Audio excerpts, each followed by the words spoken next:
ಹದಿನೇಳನೇ ವರ್ಷದ ಅದ್ದೂರಿ ಸಮಾರಂಭ ಮೊದಲಿನಿಂದಲೂ ನಡ್ಕೊಂಬರ್ತಾ ಇತ್ತು. 17 ವರ್ಷದಿಂದ ಭಾಳ ವಿಜೃಂಭಣೆಯಿಂದ ನಡ್ಕೊಂಬರ್ತಾ ಇದೆ. ಇಲ್ಲಿ ಅಮ್ಮನವರ ಪ್ರಸಾದ ಆಗ್ತಾ ಇದ್ದಾರೆ. ಅವ್ರ ಕಷ್ಟ ಸುಖಗಳಿಗೆ ಭಾಗಿಯಾದಾಗ ಆ ಪ್ರಕಾರವಾಗಿ ಮೆರವಣಿಗೆಗಳು, ಗ್ರಾಮಸ್ಥರಲ್ಲಿ ಪ್ರತಿಯೊಬ್ಬರು ಆರತಿ ಸೇವೆ ಇದು ನಡೀತಾ ಇದೆ. ಅದೇ ರೀತಿ ಪ್ರಸಾದ ವಿನಿಯೋಗ ಇರುತ್ತೆ. ಇವತ್ತು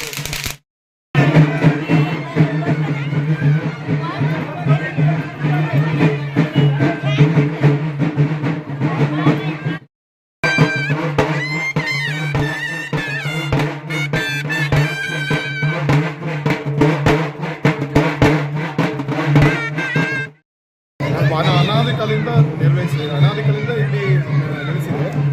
ಅದರಂತೆ ಈಗ 17 ವರ್ಷದ ಹಿಂಭಾಗದಿಂದ ಈ ದೇವಿಗೆ ಹೊಸ ಕಟ್ಟಡ ಮಾಡಿ ಆ ಕಟ್ಟಡದಲ್ಲಿ ದೇವಿ ನೆಲೆಸಿ ಎಂದಿನಂತೆ ಈ ಕಾರ್ತಿಕ ಕೊನೆಯ ದಿನ ಅಂದರೆ ಅಮಾವಾಸ್ಯೆ ದಿನ ಈ ಉತ್ಸವ ನಡೆಯುತ್ತೆ.